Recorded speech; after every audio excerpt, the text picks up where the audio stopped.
Salam Bapak Ibu semua. Sebelum kita mendengarkan firman Tuhan pada malam hari ini, pertama-tama marilah kita berdoa. Kami bersyukur Engkau sudah hantarkan kami di tempat ini ya Tuhan, supaya kami diberkati oleh firman-Mu. Selain boleh merasakan hadirat Tuhan, kami juga butuh firman-Mu untuk mencelipkan pikiran kami, sehingga kami bisa melihat seperti yang Tuhan lihat. Kami tidak berdasarkan pemahaman dan pengertian kami sendiri, tapi kami mau berdasarkan firman-Mu Tuhan, supaya hidup kami boleh tertata dan terbenahi Tuhan. Terima kasih Bapa. Kami akan buka hati kami yang baik, pikiran kami yang terbaik, konsentrasi yang terbaik, supaya menangkap apa yang Tuhan sampaikan, dan kami berketetapan hati pulang dari tempat ini melakukan firman Tuhan di dalam nama Yesus. Haleluya. Amin. Silakan duduk saudara. Salam Bapak Ibu. Baik, kita akan belajar firman Tuhan bersama-sama dengan saya pada malam hari ini, yang kita ambil dari Matius 19 ayat yang ke-16 sampai yang ke-22. Sebelum kita belajar firman Tuhan ini yang diambil dalam kitab Matius, Bapak Ibu dan saudara-saudara, perlu kita ketahui asal-usul kitab Matius ini, di mana penulis Injil Matius ini adalah termasuk murid ke-12 Yesus yang dicatat dalam Perjanjian Baru di Alkitab Kristen. Ayahnya bernama Alfeus dan pernah bekerja sebagai seorang pengumpul pajak di Kapernaum. Dan kitab Matius ini dituliskan sekitar 70 Masehi. Penekanan berita Injil Matius ini adalah mengenai Yesus Kristus adalah Mesias Raja yang akan datang sebagai juru selamat manusia. Dan yang menyetujui atau menerima Injil ini adalah orang-orang Yahudi. Bapak Ibu saudara-saudari yang ada di tempat ini, kita akan belajar ada satu isi hati Tuhan di sini untuk kita perhatikan baik-baik, yang kita ambil dari Matius pasal 19 ayat yang ke-16 sampai yang ayat ke-22. Saya akan bacakan untuk kita semua. Ada seorang datang kepada Yesus dan berkata, "Guru, perbuatan baik apakah yang harus kuperbuat untuk memperoleh hidup yang kekal?" Jawab Yesus, "Apakah sebabnya engkau bertanya kepadaku tentang apa yang baik? Hanya satu yang baik. Tetapi jikalau engkau ingin masuk ke dalam hidup, turutilah segala perintah Allah." Kata orang itu kepadanya, "Perintah yang mana?" Kata Yesus, "Jangan membunuh, jangan berzina, jangan mencuri, jangan mengucapkan saksi dusta. Hormatilah ayahmu dan ibumu, dan kasihilah sesamamu manusia seperti dirimu sendiri." Kata orang muda itu kepadanya, "Semuanya itu telah kuturuti. Apalagi yang masih kurang?" Kata Yesus kepadanya, "Jikalau engkau hendak sempurna, pergilah, jualah segala milikmu dan berikanlah itu kepada orang-orang miskin, maka engkau akan beroleh harta di surga. Kemudian datanglah kemari dan ikutilah aku."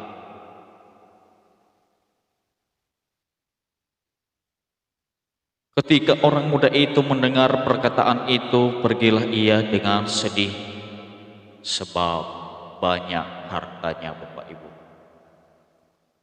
Perikopnya orang muda yang kaya. Waktu itu terjadi percakapan antara orang muda yang masih kaya dengan Tuhan Yesus. Dia bertanya bagaimana cara untuk mendapatkan kehidupan yang kekal, Bapak Ibu.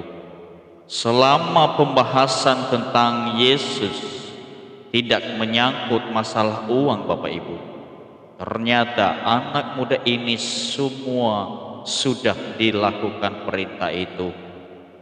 Tetapi begitu bicara masalah uang, Bapak Ibu, Alkitab berkata, dia tinggal itu pembicaraan. Anak muda itu tinggalkan itu dengan kecewa, Bapak Ibu, karena banyak hartanya.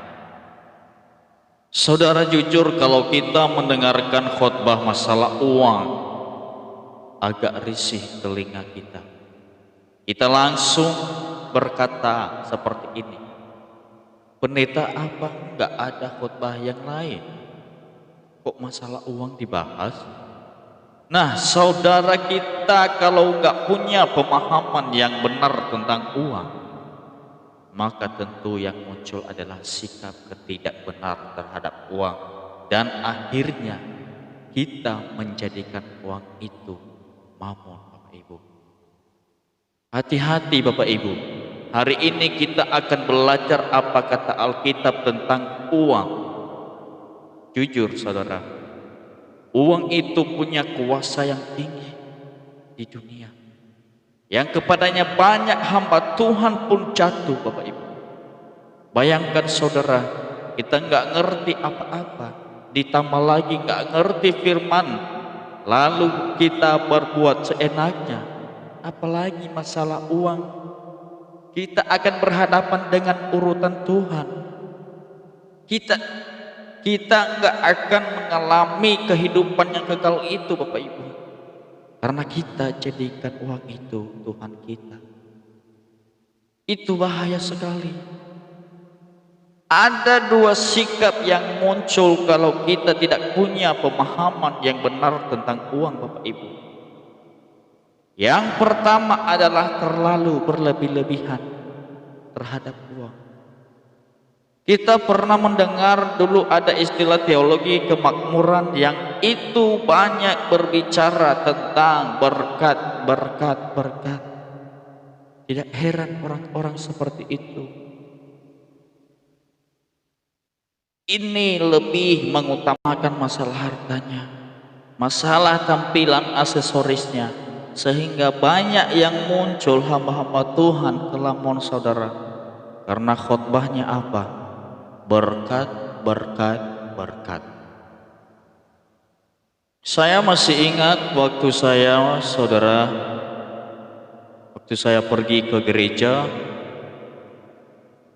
saya bawa sepeda motor yang udah gak layak lagi digunakan, saudara.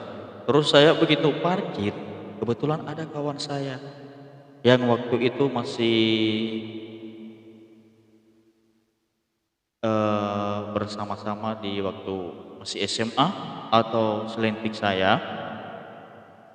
Kawan saya ini berkata seperti ini, Bapak Ibu, "Man, kamu naik apa tadi kemari?" "Saya bawa motor, bro." "Kenapa?" "Ya, imanmu masih iman motor ya." "Loh," saya bertanya, "apa urusan iman saya dengan kendaraan saya?"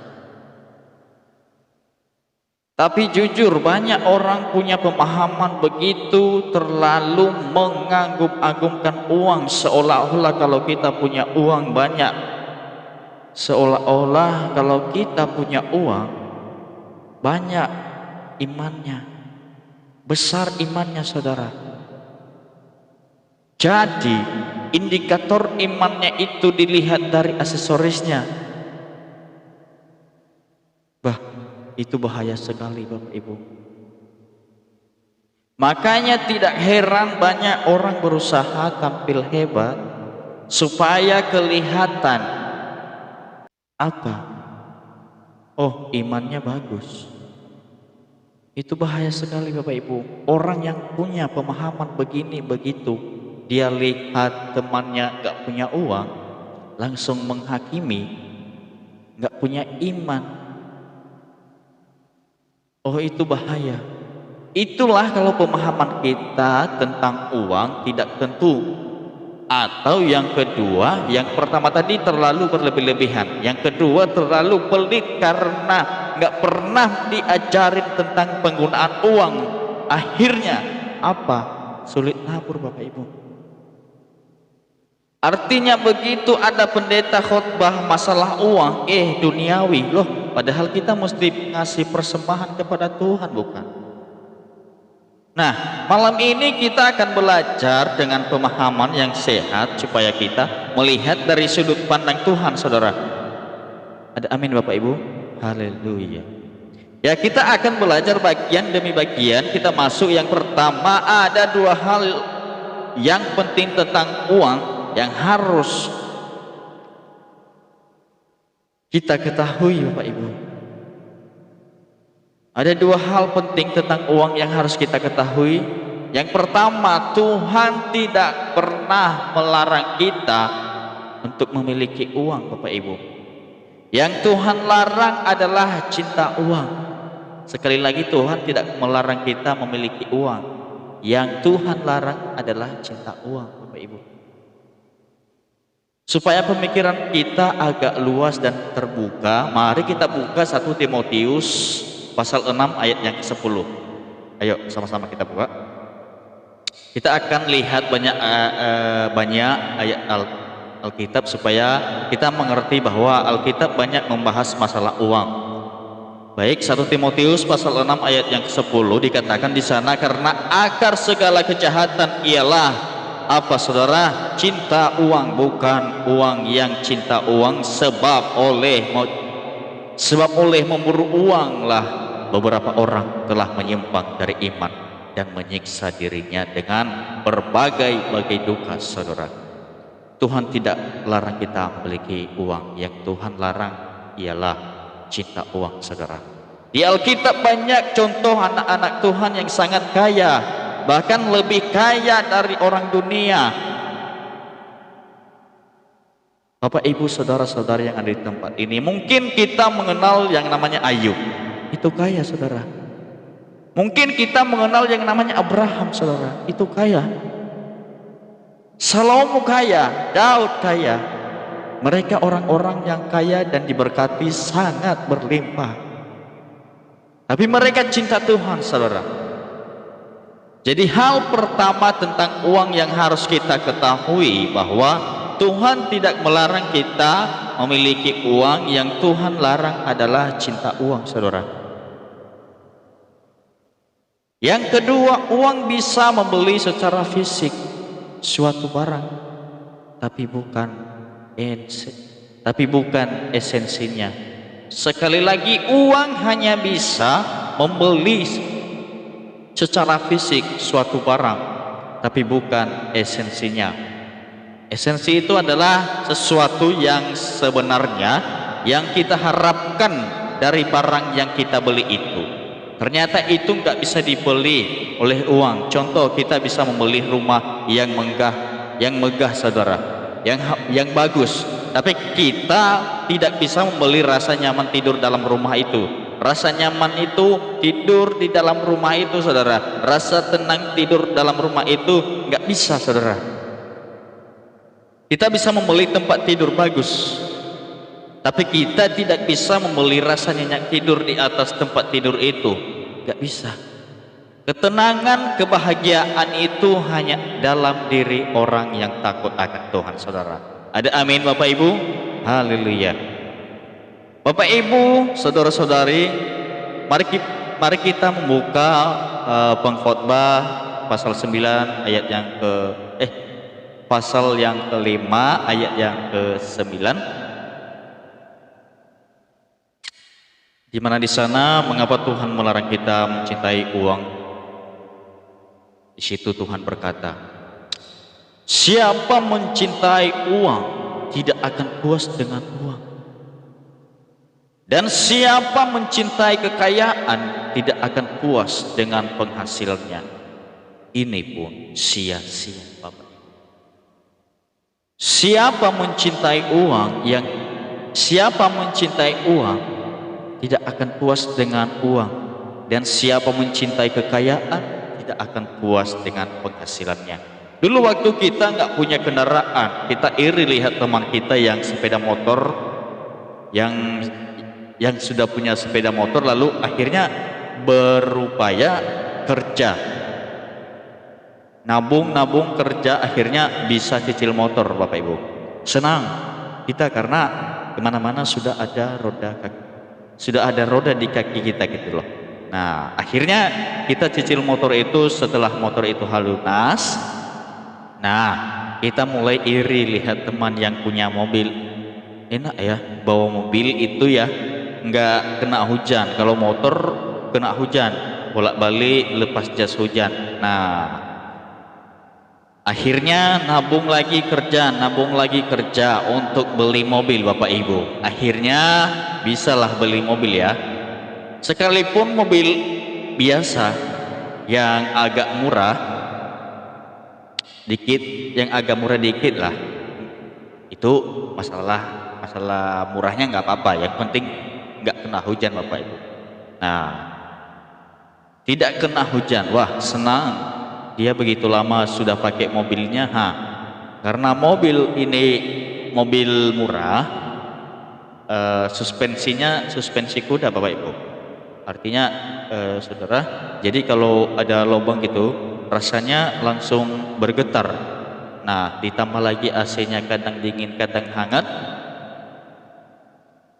terus iri lihat teman yang punya mobil agak bagus, enak ya, empuk weh. Jadi kalau ada lubang-lubang nggak terasa, wah enak kali. Akhirnya kerja lagi, nabung kerja lagi. Wah, begitu sudah dapat uangnya beli mobil yang lebih bagus, katakanlah Alphard ya kan.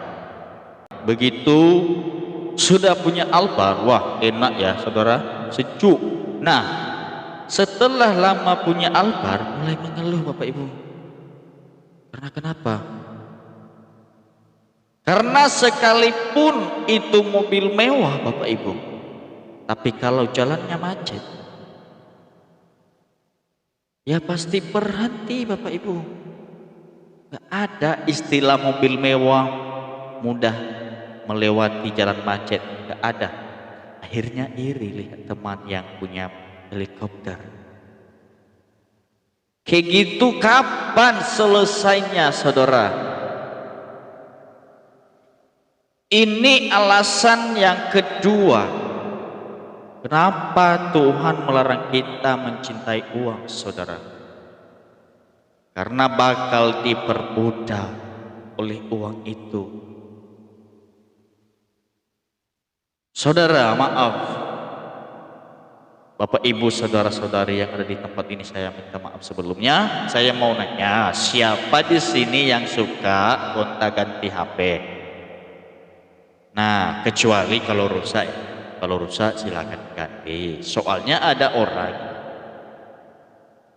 HP-nya itu masih bagus, tapi karena dia melihat temannya lebih bagus, wah ganti lagi. Ada yang lebih bagus, wah ganti lagi. Oke lah, memang kita punya uang, tapi engkau jangan sampai seperti begitu, Bapak Ibu. Engkau sedang membentuk karakter buruk dalam dirimu, tidak puas dengan apa yang kau punya. Engkau diperbudak dengan uang itu. Nanti tahu solusinya seperti apa hati itu, seperti apa. Hati-hati, Tuhan melarang kita mencintai uang, Bapak Ibu, karena kita bakal diperbudak oleh uang itu sendiri. Sudah banyak kasus itu. Yang kedua, alasan yang ketiga, mari kita buka 1 Timotius pasal 6 ayat 9 sampai yang 10, mengapa Tuhan melarang kita mencintai uang. 1 Timotius pasal 6 ayat 9, Tetapi mereka yang ingin kaya terjatuh ke dalam pencobaan, ke dalam jerat, dan ke dalam berbagai-bagai nafsu yang hampa dan yang mencelakakan, yang menggelamkan manusia ke dalam keruntuhan dan kebinasaan. Karena akar segala kejahatan ialah cinta uang, sebab oleh memburu uanglah beberapa orang telah menyimpang dari iman dan menyiksa dirinya dengan berbagai-bagai duka. Sebab dengan memburu uanglah beberapa orang telah menyimpang dari iman dan menyiksa dirinya dari berbagai-bagai duka. Saudara harus bedakan mencari uang dengan memburu uang. Itu beda, saudara. Kalau mencari uang, ya kerja seperti biasa. Tapi kalau sudah memburu uang, engkau korbankan ibadahmu, engkau korbankan keluargamu, engkau korbankan kesehatanmu hanya untuk uang, saudara. Orang yang seperti itu Alkitab katakan dia sedang mengisi dirinya dengan berbagai-bagai duka, menyiksa dirinya dari berbagai-bagai duka, saudara. Ada satu kisah, saudara, saya pernah baca ada satu artikel, ada satu keluarga ini isinya 3 orang, jadi bapak ibu sama ada satu anak kecilan perempuan. Mereka punya sepeda motor kemana-mana mesti bonceng 3. Nah, suami istri ini kerjanya luar biasa, keras mereka bekerja. Nah, akhirnya mengalami berkat Tuhan. Apa yang terjadi, Bapak Ibu? Mereka bisa beli mobil. Semula itu bonceng 3 agak rapat-rapat, mempet-mempet, Bapak Ibu. Nah, jadi mereka merasakan rasa sesak jikalau lagi bawa motor, rasa-rasa tidak nyaman kalau naik motor. Sekarang punya mobil bagus, mereka punya apa? Uang untuk cicil, katakanlah mobil itu mobil Innova, saudara. Ya bagus. Nah, karena baru kali itu mereka punya mobil, wah si bapak ini ngerawatnya dengan sungguh-sungguh. Tiap hari dilap, tiap hari dilap, tiap hari dilap. Nah, mereka senang dengan kehadiran mobil ini. Karena kemana-mana mereka bisa bertiga. Mereka tidak perlu sesak-sesak lagi. Nah, pada suatu saat, saudara, suami istri ini ada acara tetangganya yang nggak jauh dari rumah mereka. Jadi mereka nggak bawa mobil, cukup jalan kaki aja ke tetangga. Nah, ke rumah tetangga itu. Nah, anak mereka ini namanya Ita. Sorry kalau ada namanya Ita di sini ya. Nah, diberitahu Ita ini masih usia 5-6 tahun waktu itu. Ita, kamu jangan nakal ya. Ini papa sama mama ada acara di rumah om tante samping rumah.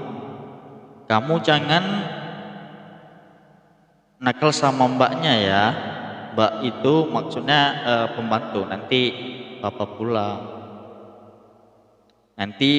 pulang agak malam. Kamu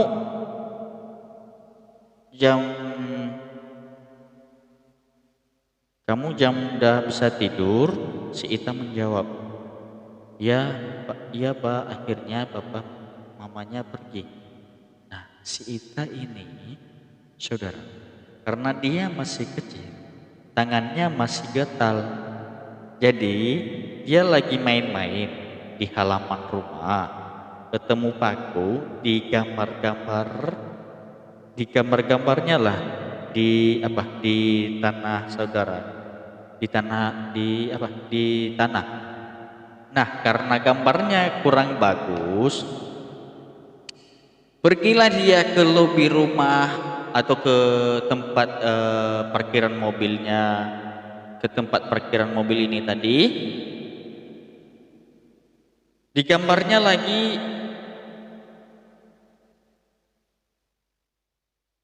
masih kurang. Bagus, entah kenapa tiba-tiba dia nyasar sampai ke garansi mobil. Di garansi mobil itu dia gambar mobil bapaknya. Oh bagus. Akhirnya dia gambar dirinya dia, mamanya dia gambar, bapaknya dia gambar. Semua kebun-kebun mobil mulus langsung berubah jadi mobil tentara Bapak Ibu. Yang nggak karuan ngoreknya saudara. Dan dia senang dengan karyanya itu. Dia mau bikin kejutan kepada bapak ibunya saudara. Makanya dia tidak tidur jam 9. Nah, dia menunggu kedatangan papa mamanya. Begitu papa mamanya pulang jam 10, kaget. Loh, ini anak kok belum tidur? Kamu kok belum tidur? Si Ita menjawab, iya pak, iya ma, soalnya ada kejutan buat papa sama mama. Kejutan apa? Terus anak itu pegang tangan bapaknya.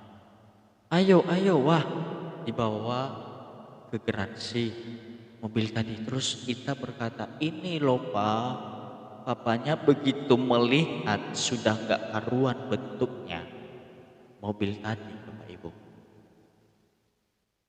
langsung naik darah tinggi, bibirnya mulai bergetar Bapak Ibu. Ditanyanya itu sampai bergetar, ini siapa yang buat? Siapa yang buat? Karena ditanya siapa yang buat, si Ita pun menjawab dengan sukacita Bapak Ibu, Ita yang buat papa, Ita yang buat. Begitu dengar si Ita yang buat saudara, terbayanglah di pikiran bapaknya ini saudara, belum lunas. Mobil ini belum lunas. Jadi apa nanti?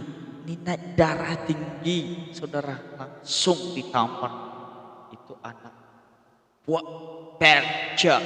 Anak itu saudara, si Ita kesakitan, lari ke pojok ruangan. Bapaknya ngejar saudara, dihajar pakai rotan.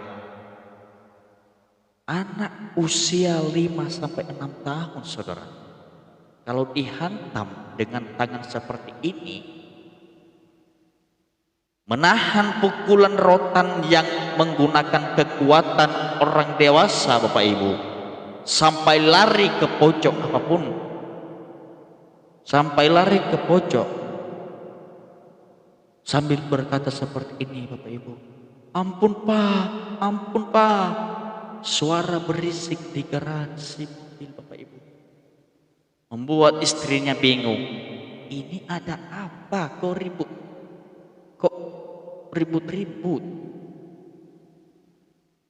Untung istrinya masuk di garansi mobil itu Bapak Ibu. Dia pun kaget. Dia melihat mobil sudah gak karuan bentuknya Bapak Ibu. Waduh, ini cicilannya gimana? Terus ditanyanya, ini siapa yang buat pak? Si suami jawab, ini anakmu yang buat. Si istri juga marah, langsung tampar itu anak. Buah, suami sama istri saudara bergotong royong untuk menghajar anak mereka. Setelah puas dihajar saudara, lalu itu anak diserahkan kepada pembantunya.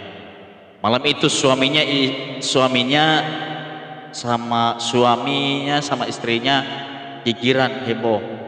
Ini gara-gara kamu gak bisa didik anak itu. Bertengkar hebat Bapak Ibu.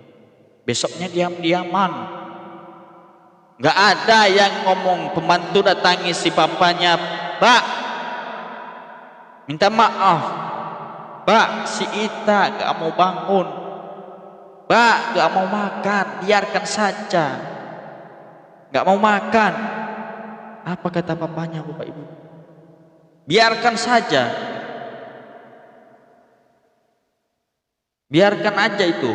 Anak kalau nggak dikasih pelajaran, dia tidak tahu bagaimana susahnya cari uang. Nggak dilihat. Besoknya si pembantu datang. Lagi Pak, si Ita nggak mau makan. Biarkan saja. Kata Bapak, biarkan. Taruh aja makanannya di situ. Dia mau makan, silakan. Nggak makan, masa bodoh nggak lihat. Hari ketiga pembantunya datang, posisi agak gemetar Bapak Ibu. Pak, si Ita nggak mau makan. Belum selesai dia ngomong, udah langsung dibilang, udah biarkan aja, kasih aja makan, kasih aja makanannya di situ. Bentar, Pak, bentar. Ita bukan nggak mau makan, Pak, tapi nggak mau bangun. Di situ baru papanya kaget. Loh, ada apa ya? Barulah dilihat sudah 3 hari Bapak Ibu. Sudah 3 hari. Nggak dilihat begitu, sampai di kamar dilihatlah saudara, tangan si Ita sudah mulai bengkak. Bayangkan dia nahan rotan itu saudara. Bengkak saudara. Dan begitu tangannya sudah mulai membiru, sudah mulai menghitam saudara. Terus papanya langsung merinding waktu dipegang keningnya. Panas dingin saudara, dan enggak sadar, langsung cepat dibawa ke rumah sakit. Waktu di rumah sakit dokter lihat itu heran. Loh, ini anak diapain ya? Keluarga nggak bisa jawab. Loh, ini anak diapain? Keluarga nggak bisa jawab, saudara. Langsung diperiksa. Ada apa? Suami istri nunggu di ruang tunggu dengan harap-harap cemas, saudara. Terus sakingnya dokter keluar terus lari-lari. Ayo cepat sini. Segera tanda tangan ini.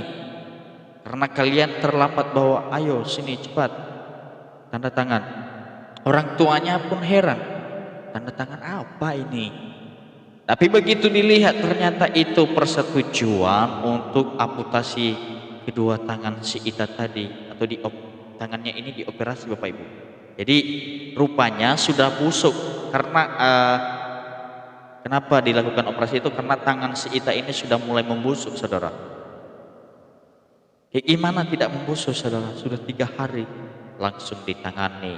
Itu mesti dipotong saudara. Jadi dalam cerita itu saudara, terpaksa si bapak dengan air mata disetujuinya itu. Berapa hari kemudian setelah selesai operasi itu sudah bisa dikunjungin. Begitu si Ita lihat orang tuanya datang muncul di pintu, si Ita langsung tutupi wajahnya dengan tangannya yang sepotong saudara. Itu Pak, Ita minta maaf. Ampun Pak, Ita janji tidak akan lagi coret mobil Bapak. Tapi tolong kembalikan tangan Ita. Apa yang terjadi saudara? Apa yang terjadi? Itu membuat hati bapaknya hancur saudara. Langsung dia nangis jadinya. Langsung ditinggalkan itu rumah sakit. Habis itu saya tidak tahu lagi cerita seperti apa saudara. Seperti apa? Saudara-saudara, Bapak Ibu yang ada di tempat ini, kita bisa menghayati atau mengorek dari cerita yang barusan saya ceritakan, di mana dalam hal itu, saudara, uang bisa dicari, tapi tangan anak sudah hancur. Mau cari di mana? Itulah. Mau cari di mana tangannya?